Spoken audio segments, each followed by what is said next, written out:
आलोक शर्मा जी, क्या कांग्रेस पार्टी को भी ऐसा लगता है कि अरविंद केजरीवाल की लोकप्रियता लगातार बढ़ती हुई चली जा रही है, इसीलिए सरकार ने उनके पीछे सीबीआई और ईडी लगा दी है? आलोक शर्मा जी। सबसे पहले तो जन्माष्टमी की सबको बहुत बहुत बधाई। और नए भारत में जन्माष्टमी के दिन हम शराब पर चर्चा कर रहे हैं, उसके लिए भी देश की जनता को बहुत बहुत बधाई। आप बेकार में इन दोनों से टाइम खराब कर रहे हैं चित्रा जी। देखिए, फाइल तो असली मेरे पास रखी है, ये फाइल है असली। ये वही फाइल है जो केजरीवाल जी बार बार दिखाते थे कि शीला दीक्षित जी के सारे भ्रष्टाचार इसमें हैं, और शीला दीक्षित जी के पोस्टर लगा दिए दिल्ली में, शीला दीक्षित जी भ्रष्टाचारी हैं। ये वही फाइल है। ये आज नैतिकता का पाठ पढ़ाने वाले लोग, इनसे पूछना चाहता हूं दोहरे मापदंड क्यों हैं? भाइयों बहनों मित्रों, पहली बार पंजाब में भगवंत मान ऐसे मुख्यमंत्री हुए हिंदुस्तान के इतिहास में जिन्होंने आरोप लगते ही मंत्री को हटा दिया है। यहां तो जेल में पड़े 2-2 महीने से। ये मनीष सिसोदिया राजदार हैं, इनके सत्येंद्र जैन इनके राजदार हैं।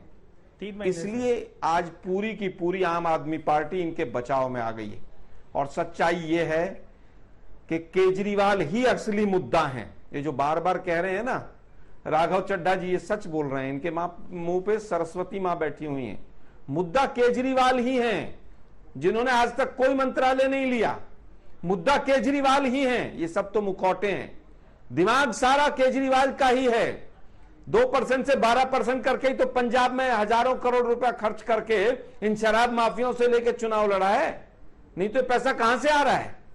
सब ये तो सब करोड़पति घराने के लोग थे। सब ये पंजाब में एक एक विधानसभा में कि जिस तरह से पैसा बहाया गया था, कहां से आया था?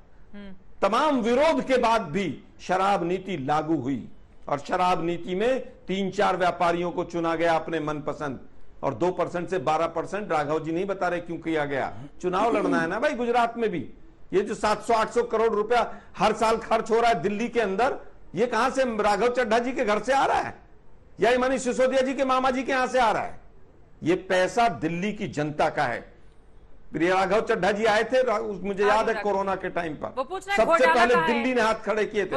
हमारे पास पैसे नहीं है, पैसे नहीं हमारे पास, हमारे पास पैसे नहीं है, हमारे पास तनख्वाह देने के लिए पैसे नहीं है। हमें तो शराब की दुकानें खोलनी पड़ेंगी। जब ये राघव चड्ढा जी दिल्ली में हुआ करते थे। सच्चाई है कि नहीं? और ये वही फाइल है राघव चड्ढा जी, पहचान लो इसको, जो अन्ना हजारे के वहां सर के ऊपर से आप लोग वारते थे कि ये है, देखिए ये केजरीवाल का देखिए घोटाला सामने आ रहा है। देख लिया ना आपने? ये दोहरे मापदंड क्यों है भाई? दिल्ली का एक मंत्री था, उसका नाम था आसिम। आरोप लगा पहले दिन, अगले दिन साफ छुट्टी। पंजाब का मंत्री एक, उस पर एक व्यापारी ने आरोप लगाया, मेरे से कमीशन मांगा है। अगले दिन केजरीवाल ने 2 फोटो पीछे लगा के बड़ी सी प्रेस कॉन्फ्रेंस की, नैतिकता का पाठ पढ़ा दिया पूरे देश को। अरे वो जेल में पड़े, उनको मंत्री पद से तो हटा दो भाई। ये मनीष सिसोदिया के घर में तो सीबीआई घुस गई, अब तो इसको यहां से हटा दो। दुर्भाग्य है इस देश का कि 2G और तमाम चीजें का जो दिखावा करके आप लोगों ने देश को बरगलाया।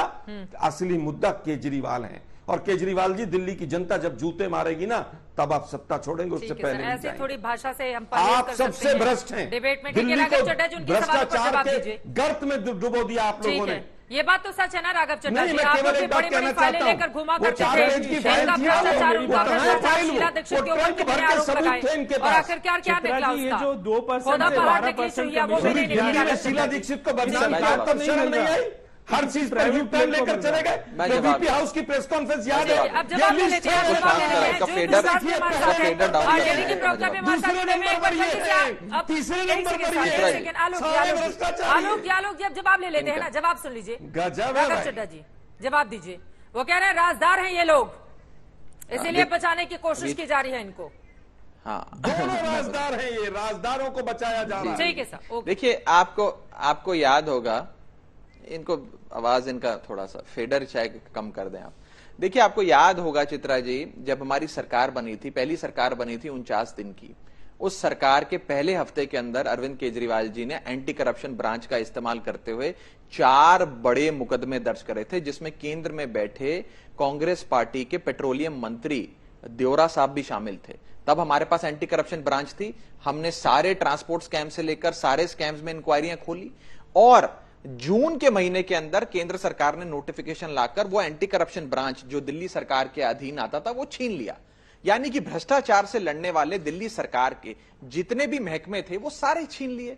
हमारा उपराज्यपाल एक निष्पक्ष बॉडी होती थी उसको छीन लिया, मुख्य सचिव निष्पक्ष अधिकारी होता था उसको छीन लिया, विजिलेंस डिपार्टमेंट छीन लिया, एंटी करप्शन ब्रांच पूरी तरीके से छीन ली। तो ये बात तो आलोक जी मुझसे बेहतर जानते हैं। आलोक जी की पार्टी को आज के समय दिल्ली की और देश की उतनी चिंता है इन लोगों को जितनी सीटें इनकी दिल्ली विधानसभा में, यानी कि शून्य। मुझे लगता नहीं आप कांग्रेस को दिल्ली की बहस में बुलाने का फायदा नहीं है। ये तब भी शून्य पे थे, ये बेचारे आज भी शून्य पर हैं। इन्होंने अपनी स्थिति बरकरार रखी हुई है, इनसे ज्यादा मैं उलझता नहीं। अब आते हैं मेन मुद्दे पे। देखिए मेन मुद्दे पे पहली बार जब सरकार बनी थी तो पीछे ये लोग खड़े थे। मैं एक बड़ी बात तो आप कह रहे हैं कि दिल्ली की बहस में बुलाइए मत। देश को भ्रष्टाचार का पाठ अब मैं जरा जवाब ले लेती हूँ आलोक शर्मा। लगातार आप बोलेंगे तो जवाब कैसे सुनेंगे?